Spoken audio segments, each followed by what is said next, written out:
Antes de entrar a tratar el tema de hoy, que es acerca del acto moral, o sea, del acto libre y responsable, quiero completar el pensamiento de Santo Tomás a que me refería al final de la clase última, acerca de la caridad y de la justicia. Yo me detuve en considerar el problema de que la justicia sin caridad era causa de crueldad. La justicia se hace cruel sin caridad, se hace inhumana. Y falta decir que la caridad sin justicia es un principio de disolución, de anarquía. La caridad por sí sola, sin justicia, traería anarquía. La justicia sin caridad significa crueldad. Porque hemos insistido en que si las relaciones humanas se basaran exclusivamente en la justicia más perfecta, en la justicia conmutativa, en la justicia distributiva y en la justicia general, legal, más perfecta, la consecuencia sería una extrema desigualdad entre las personas, porque lógicamente unos son merecedores de mucho y otros de poco. Y se crearía una situación en que, al no tenerse en cuenta la necesidad de las personas, y sí solamente aquello que les es estrictamente debido, uno advierte claramente por qué Dios es a la vez justiciero y misericordioso. Y cómo la justicia es algo que se consuma y alcanza su plenitud en el amor. Pero el amor no puede derogar la justicia. Sencillamente la perfecciona, la completa, la eleva a la plenitud. Pero es importante tener en cuenta que así como la justicia por sí misma es insuficiente, una caridad que fuera puro amor nada más, sin justicia, que pudiera prescindir de la justicia, sería causa de disolución entre los hombres.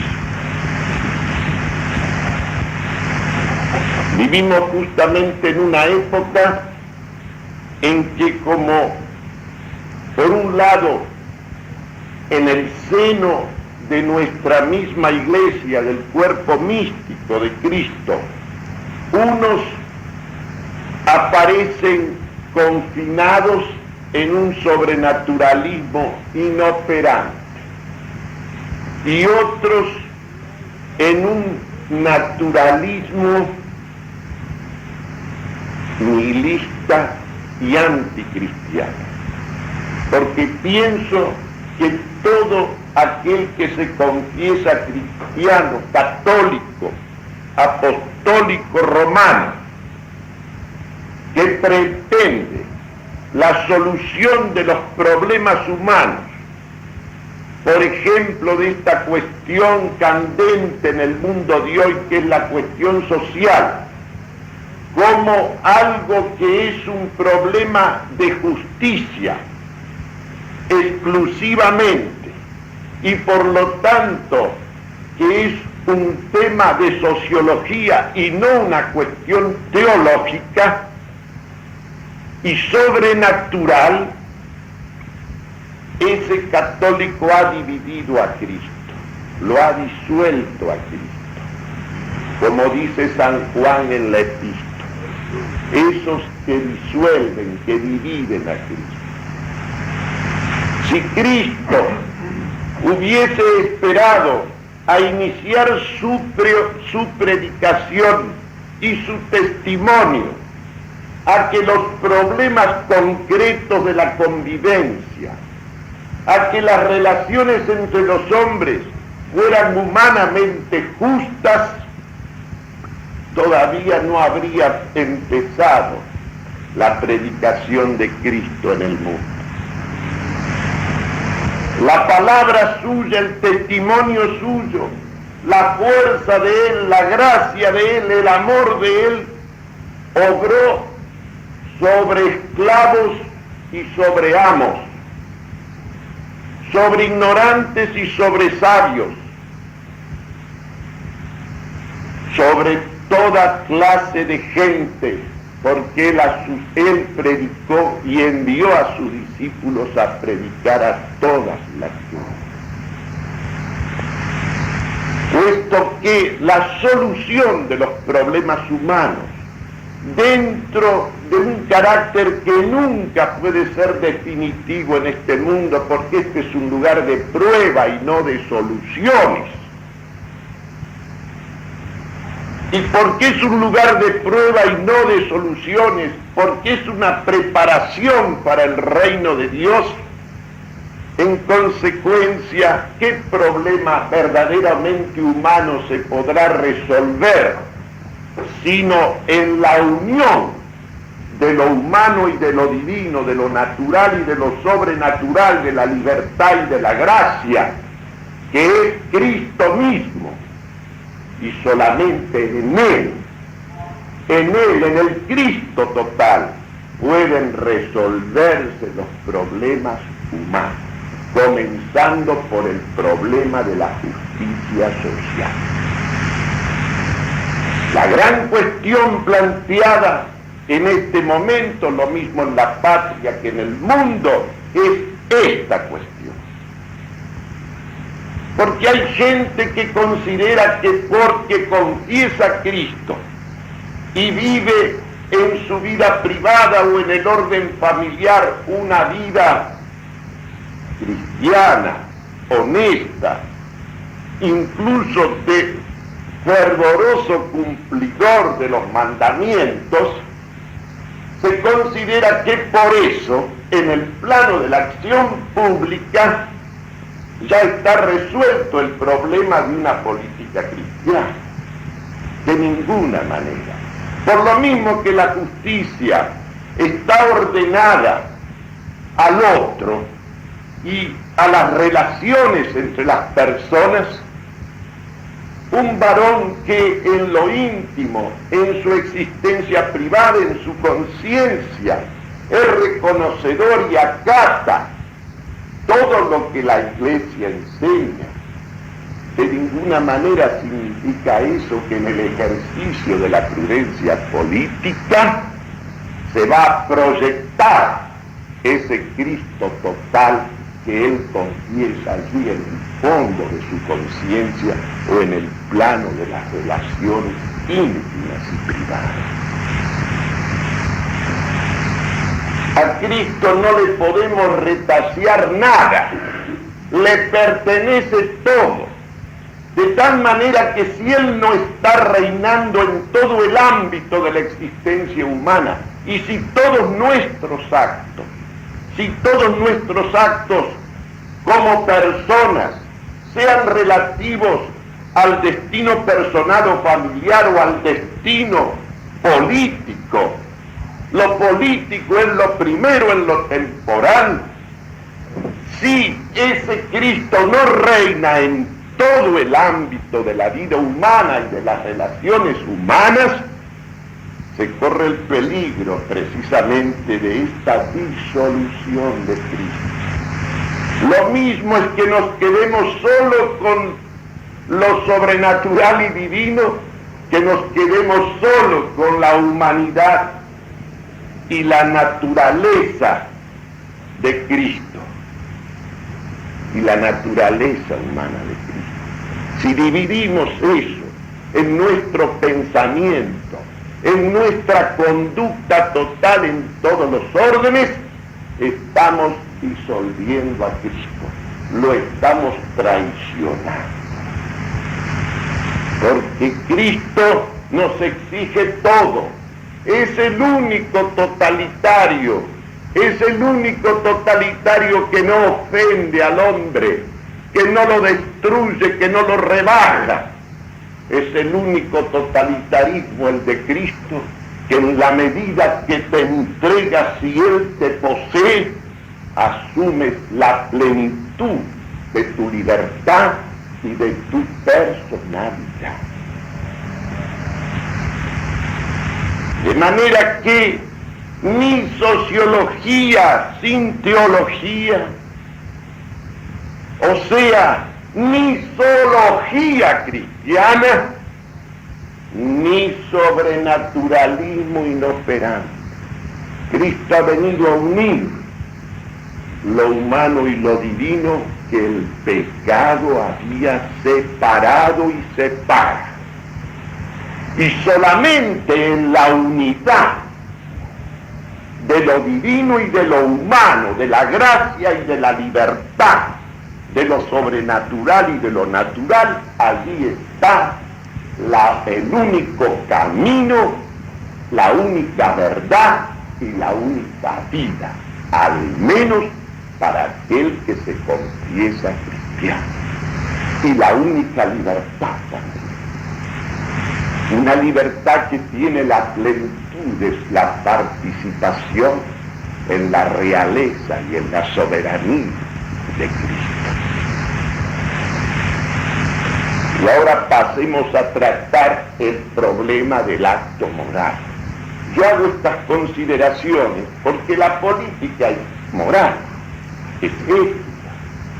La política es una parte de la vida, porque el hombre es por naturaleza un ser social, y si bien todo lo que es social tiene razón de medio, en orden al fin último de la vida humana, el hombre no puede realizar su personalidad, no puede cumplir su destino personal en orden al fin último, sino a través de todas esas relaciones de convivencia que son necesidades, que son medios necesarios sin los cuales el hombre no puede realizarse como persona.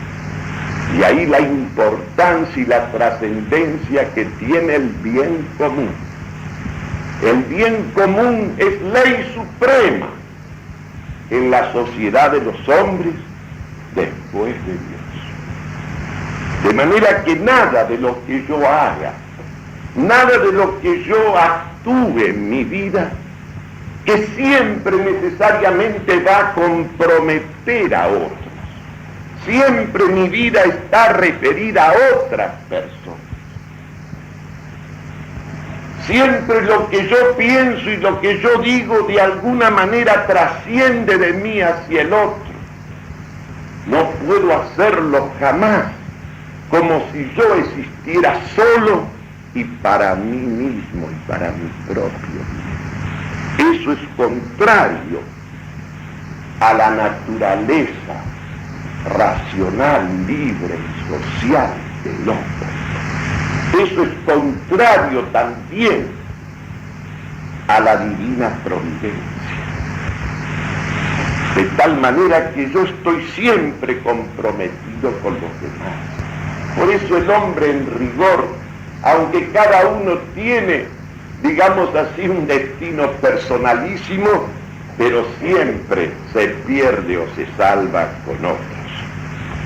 Desde el pecado original no estaba Adán solo ni Eva solo, los dos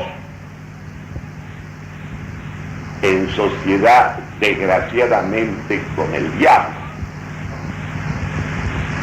Se dividieron de Dios. De tal manera entonces que yo no puedo jamás actuar referido a algo que atañe a la naturaleza y al fin de mi existencia como si yo existiera solo y para mi propio bien.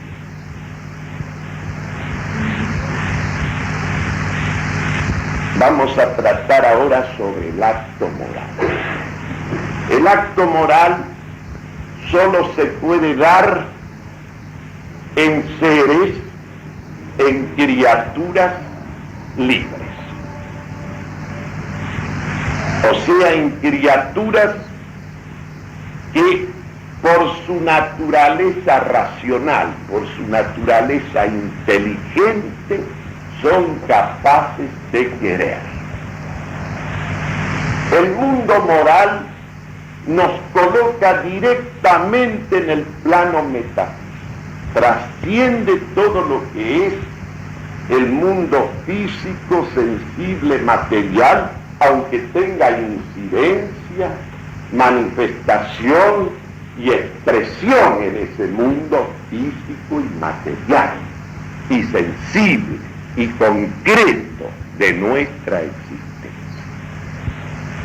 Esto explica que fue, digamos así, culminación del pensamiento metafísico en el mundo griego de la Grecia antigua, cuando adquirió, digamos así, plena consistencia y pleno desarrollo científico la metafísica, cuando los grandes maestros griegos superaron la etapa física de la filosofía, la etapa de los filósofos que no trascendían el campo de la experiencia física, de la experiencia cosmológica, como son los primeros maestros de Tales de Mileto en adelante. ¿Por qué Sócrates es realmente el que funda la filosofía como ciencia, el que funda la metafísica, el que libera la inteligencia de la servidumbre, de la sensación y de la imaginación para elevarla al nivel del concepto, de la definición, o sea, del conocimiento de la esencia fija e inmutable de las cosas? O sea, al sentido de lo eterno que hay, de la cifra de eternidad que hay en cada cosa y que hay en el hombre mismo, reflejo de la eternidad de Dios.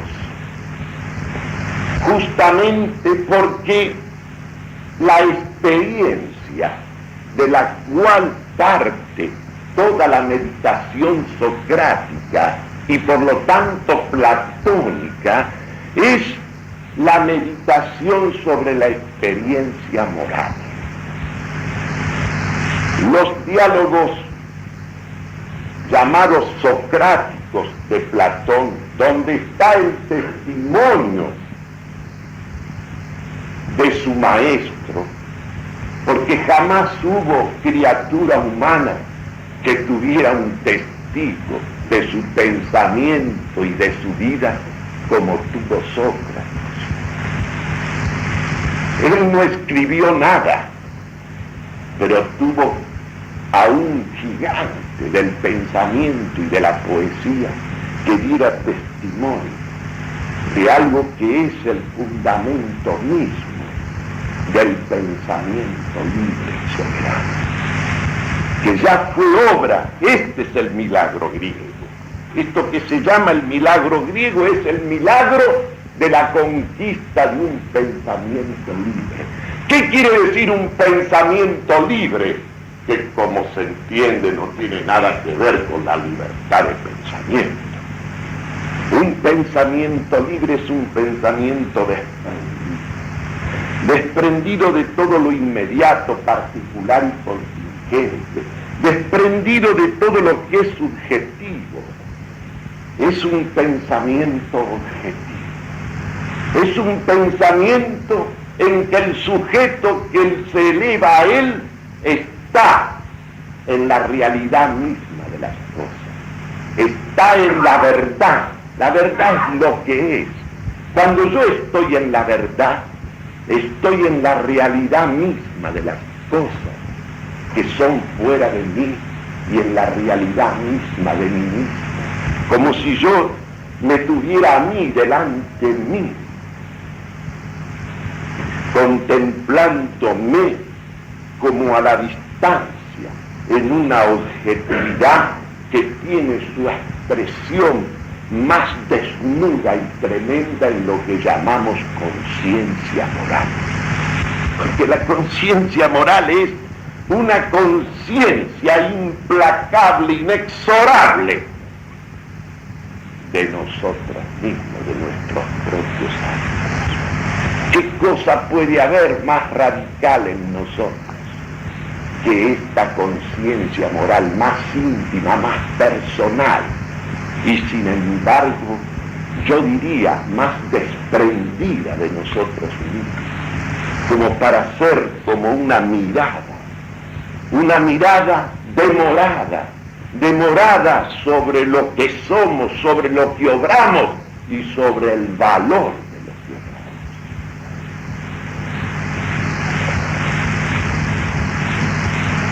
obramos. Este mundo moral, que es el mundo propio del hombre, es un mundo metafísico.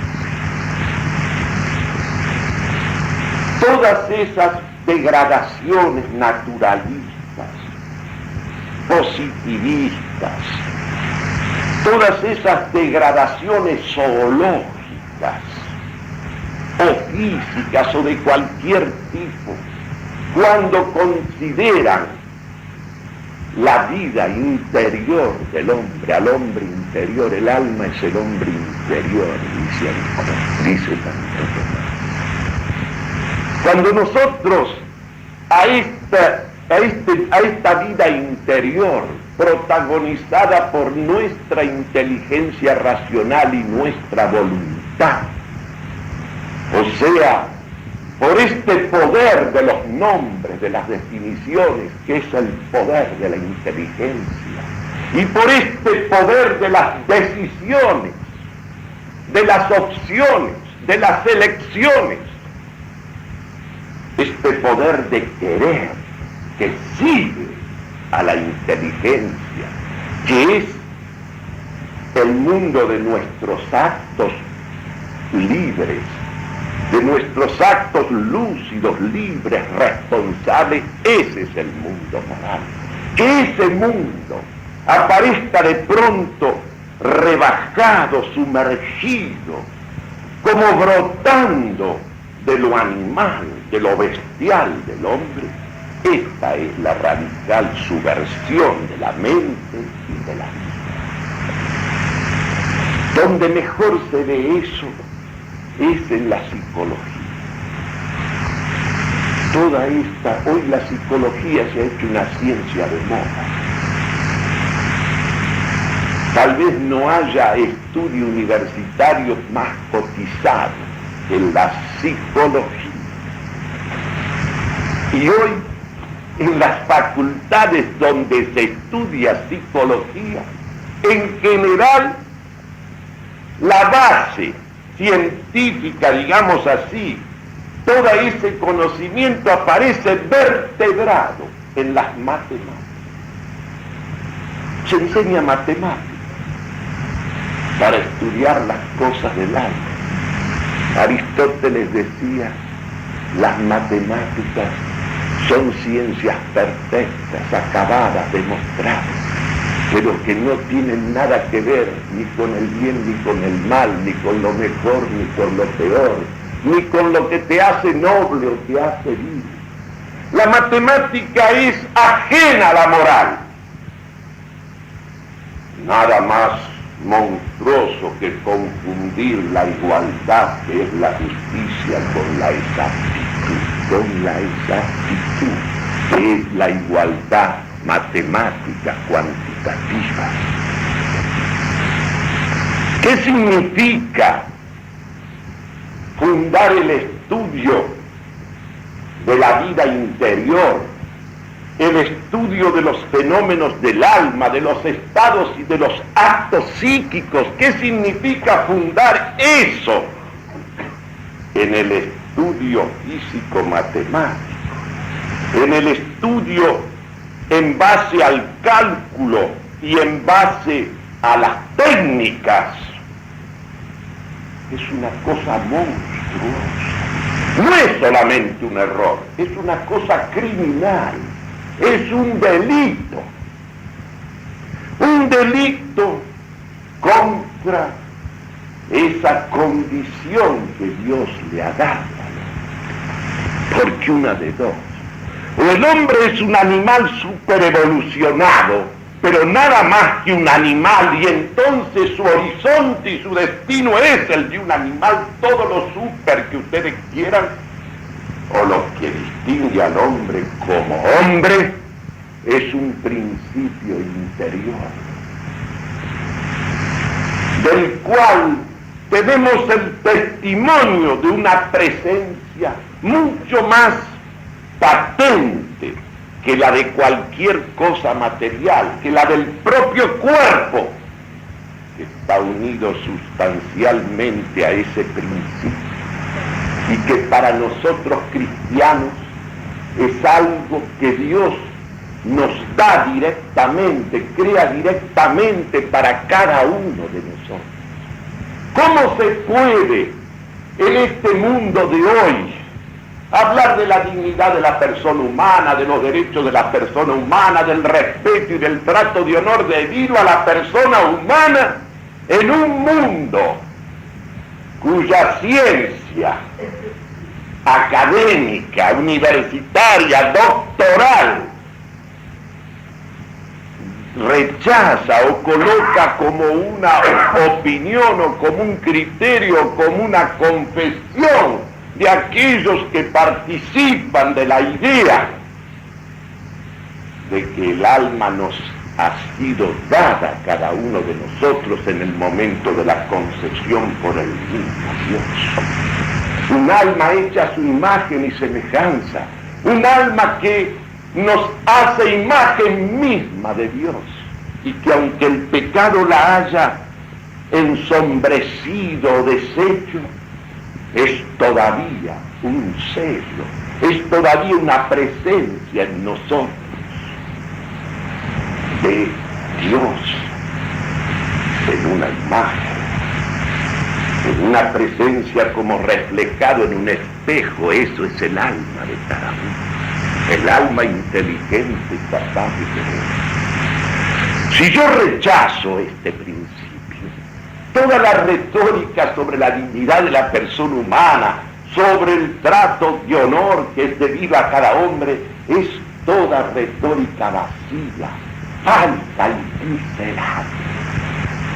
Porque si yo hago del hombre, si yo enseño como ciencia que el hombre es un animal superevolucionado, si yo enseño que la vida de la conciencia es una cosa que está dominada y determinada por un mundo inconsciente de instintos y de pulsiones vitales, si yo hago de la vida consciente del hombre, de la vida de su inteligencia y de su voluntad, yo hago algo que es un epifenómeno de su vida visceral, de su vida vegetativa o de su vida animal, considerada como animal exclusivamente. Repito, eso no es solamente un error, eso es funesto. Eso se proyecta en esta praxis de una violencia, de un desconocimiento, de una falta de escrúpulos, de una falta de vergüenza y de dignidad en que nosotros vamos siendo. No se puede estar replicando, no se puede estar enseñando a los niños y a los jóvenes todo este criterio evolucionista que hasta se ha metido adentro de la iglesia misma y aparece como enseñanza, no enseñanza por supuesto de la cátedra de Roma, pero aparece como una enseñanza que se difunde a través de las cátedras y a través de los púlpitos, en que el hombre aparece como el último eslabón de una cadena que viene así de una masa incandescente, de una cosa informe, de un barro común, y ahí por una evolución progresiva, aunque yo le ponga ahí gérmenes, pero que resulta que le van acostumbrando la mente de los niños y de los jóvenes a ver al hombre viniendo de lo más inferior y subalterno, quitándole la perspectiva divina. ¿Qué hace? ¿Qué gano yo con enseñarle el catecismo? Con enseñarle a confesar a Cristo si los hábitos mentales se los voy estructurando en un criterio y en una explicación que hace venir lo superior de lo inferior, lo distinto de lo confuso, la forma más rica de lo informe?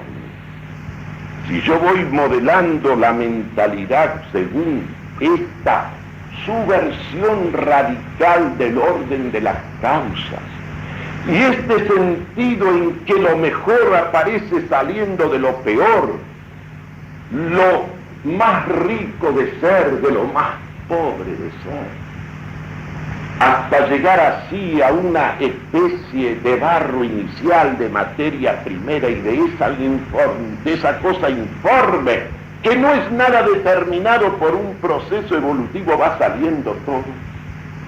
Llega uno a escuchar cosas increíbles, como le escuchaba yo el otro día a un distinguido ingeniero, un hombre de gran saber, y entonces decía, claro, el problema de las generaciones de los mayores y de los menores, y de que los jóvenes no se entienden con sus padres, es un problema generacional por este ritmo, este vértigo que llevan hoy los progresos científicos y técnicos. Cuando nosotros éramos muchachos, por ejemplo yo, por supuesto, yo que soy un hombre de 60 años, cuando yo era un muchacho, no teníamos, todavía estábamos con los sueños de Julio Verne, en materia de estos prodigios. Todavía no habíamos entrado propiamente en la llamada era atómica. Todavía no se había llegado a la desintegración del átomo, todavía no se había ni siquiera se vislumbraba todo este mundo fabuloso que ahora nos rodea.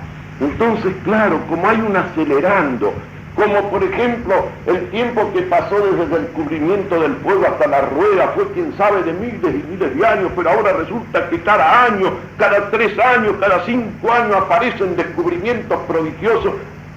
Los hombres ya mayores no podemos adaptarnos a la nueva situación, y entonces por eso no entendemos a los niños y a los jóvenes de hoy que se educan dentro de este vértigo de un progreso técnico. Y entonces le dije, después de toda esta retórica, porque él me hablaba, en fin, apasionadamente, queriendo justificar el problema que él también como padre tenía, le dije, señor, dígame una cosa. Cuando usted lee en la historia que 300 espartanos en la Termópila resistieron la avalancha de los persas, usted está ante una cosa, una expresión de museo. Usted está ante algo que no tiene hoy un significado igual, una plenitud de significación, ese acto de fortaleza, de heroísmo y de abnegación y de sacrificio. Es una cosa que los viajes a la luna y los cohetes y la energía atómica siquiera ensombrecido. Cuando usted piensa en Colón echándose al mar desconocido con un puñado de hombres, sí, sobre la base de algunas hipótesis más o menos cimentadas, afrontando cada día la soledad, lo desconocido, manteniendo un temple, y una energía moral. Me va a decir usted que venga cualquier edad y cualquier técnica, la expresión de ese coraje, de esa paciencia, de esa fuerza moral ha disminuido. Es una cosa distinta. Cualquier relación de verdadera amistad, cualquier relación de verdadera justicia, sufre alguna modificación en la apreciación de la misma por más cambios que haya en el orden exterior y material. ¿Qué es lo que pasa? Se ha metido de tal modo en el conocimiento y trato de las cosas espirituales, de las cosas morales, toda esta avalancha de prodigios científicos y técnicos relativos al mundo de las cosas que son para usar, de las energías que son para empleo del hombre, que son para instrumento, se ha metido para la ponderación de las cosas que hacen al fin de la existencia. Y entonces, evidentemente, vivimos en este momento ante una cosa que no acertamos a comprender. Como al lado de estos prodigios, de estas maravillas de la ciencia y de la técnica, asistimos a la forma del crimen, del despojo, del terror sistemático más espantoso de toda la historia, y que en los mismos lugares donde florece esa ciencia y esa técnica se dan las formas más monstruosas de explotación, de rebajamiento y de tratamiento del hombre como si fuera nada más que un gusano superevolucionario. Para cualquier persona de sentido común que no lo haya destruido la prensa, que no lo haya destruido la lectura diaria, ni la televisión, ni la radio, ni la docencia universitaria. Y no crean que yo les hablo de la docencia universitaria, porque a esta altura de la vida no soy profesor universitario, pero lo era cuando era un muchacho. Cuando tenía 30 años estaba en todas las escalas de la enseñanza, dominando los enemigos de mis ideas, las universidades. Pero tengo que decir esto, porque veo cosas monstruosas. Veo las técnicas que se aplican a las almas de los niños. ¿En qué lugar no están estos gabinetes psicopedagógicos? ¿En qué lugar no se acosa con tesis cuestionarios, tipos, a los muchachos y a las muchachas? Yo no digo que un cuestionario no pueda ser una cosa efectiva cuando es personal, pero si yo pongo 30 muchachos distintos que están allí de una división y le aplico el mismo cuestionario, el mismo repertorio de preguntas, y hay que responder a oral, y luego hay una escala numérica y le mido la inteligencia de acuerdo a la exactitud de la respuesta. Pero señor, ¿no ve que está negando usted la individualidad de cada inteligencia? ¿No ve usted que yo puedo ser torpe para las matemáticas y lento, tremendamente lento, y ser una luz para las cosas del alma, de la historia? Me va a decir usted que con estos tratamientos comunes a personalidades singulares, usted va a resolver algún problema. Es como esos experimentos que se hacen sobre el tiempo de reacción, aún en el terreno de la sensación misma. Se enciende la luz roja, aprieta el botón, y entonces se establece el tiempo que usted ha demorado en reaccionar, en un peligro experimental. El problema es cuando uno enfrenta un peligro real. El tiempo de reacción depende del temple del ánimo, sobre todo, que no lo podrá usted ponderar jamás con ninguna máquina y con ningún cálculo. Hay cosas que son monstruosas y que hoy se han convertido en los métodos, y se aborda el mundo moral con una irresponsabilidad absoluta. El acto moral es en su esencia de naturaleza metafísica. El acto moral es un acto del alma inmaterial, de una potencia inmaterial que es la voluntad,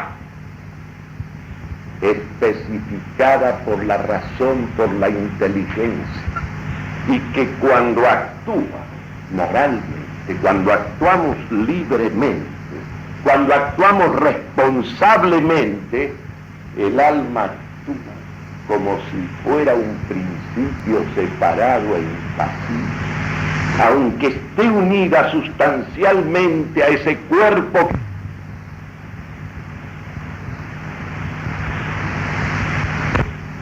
Y actúa, casi diría yo, como si fuera el alma de una inteligencia separada. Porque observen ustedes que no hay manera, no hay coacción, no hay pasión, por violenta que sea, que no pueda ser superada por una decisión moral. Claro, si a un hombre le lavan el cerebro, lo drogan, le anulan la conciencia, entonces podrán manejarlo como se maneja una cosa, un vegetal o un animal cualquiera. Pero mientras actúa su alma desde ella misma y es capaz de estos actos de pensar y de querer, no hay ningún poder ni exterior ni interior que pueda anular esta trascendencia de lo corpóreo y material, esta presencia de un acto de soberanía, de señoría, que es siempre un acto moral, sobre todo si es un acto moralmente bueno.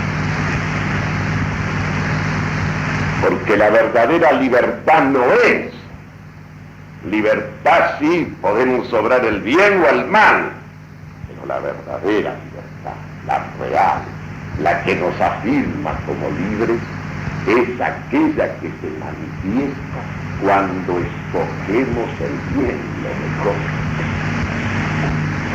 Cuando somos capaces de obrar eso que la inteligencia nos muestra como un motivo razonable, como un móvil valioso, como un ideal superior, y podemos entregarnos con todo el ser en la medida de la eminencia de esa razón o de esa causa en la cual nos ponemos.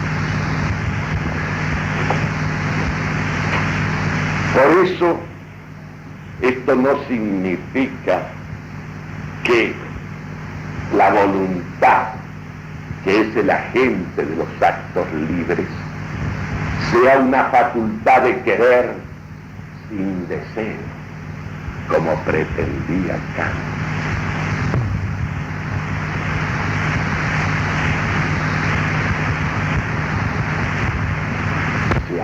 Un apetecer, porque es de los que dividen en el hombre lo espiritual de lo carnal.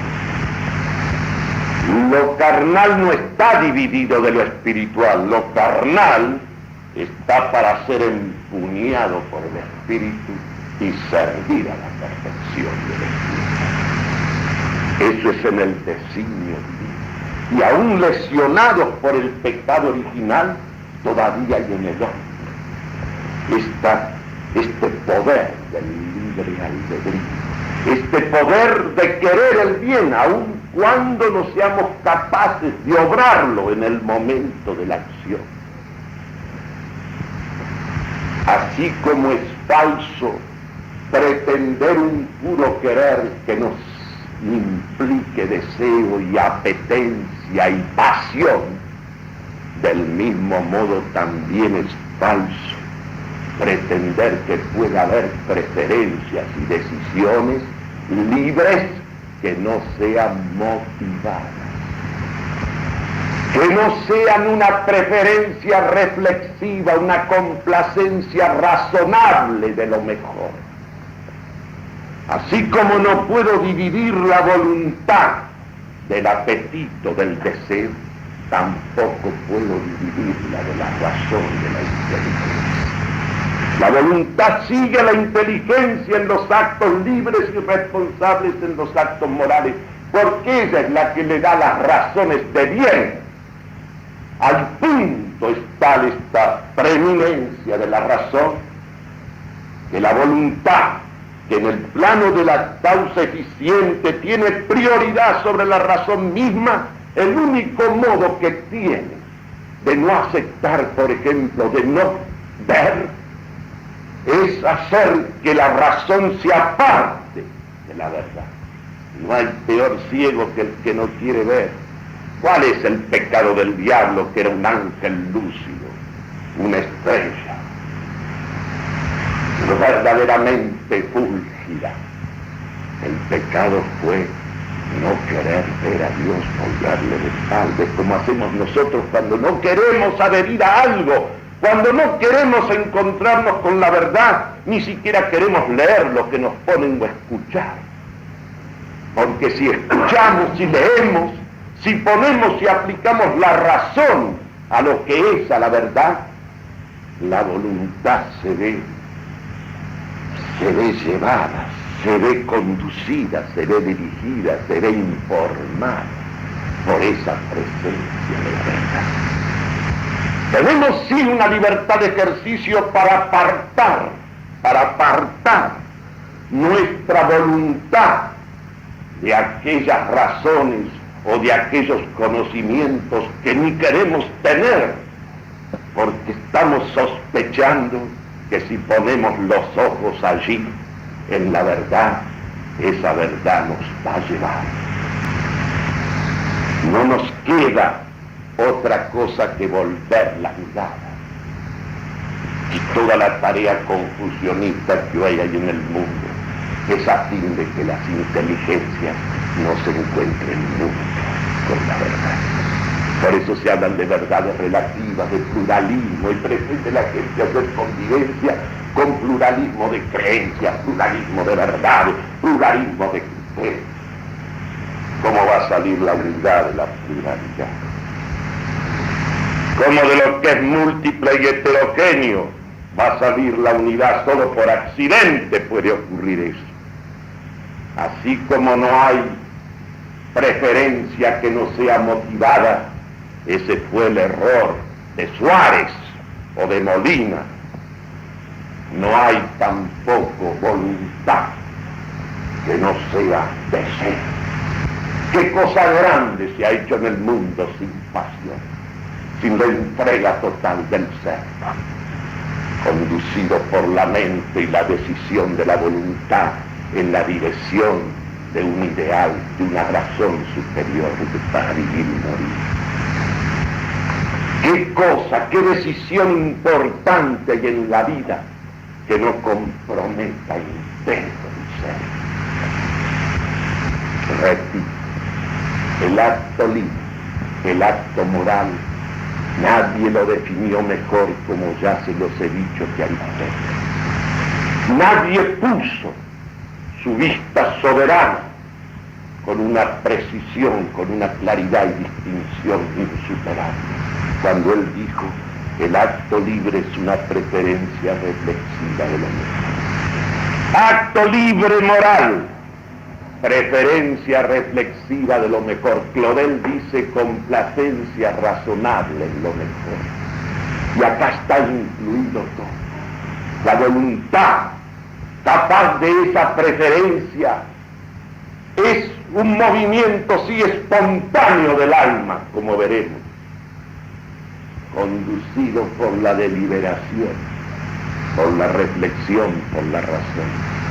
Y la indiferencia dominadora de la voluntad solamente se extiende sobre el ejercicio de la libertad y sobre los bienes particulares. Pero todo lo que nosotros elegimos está siempre motivado. No hay preferencia libre, no hay acto moral que no sea un acto especificado por la razón, que es la que nos ilumina el mundo de los bienes, el mundo de los motivos, el mundo de los móviles y el mundo de los ideales. Perdónenme que me haga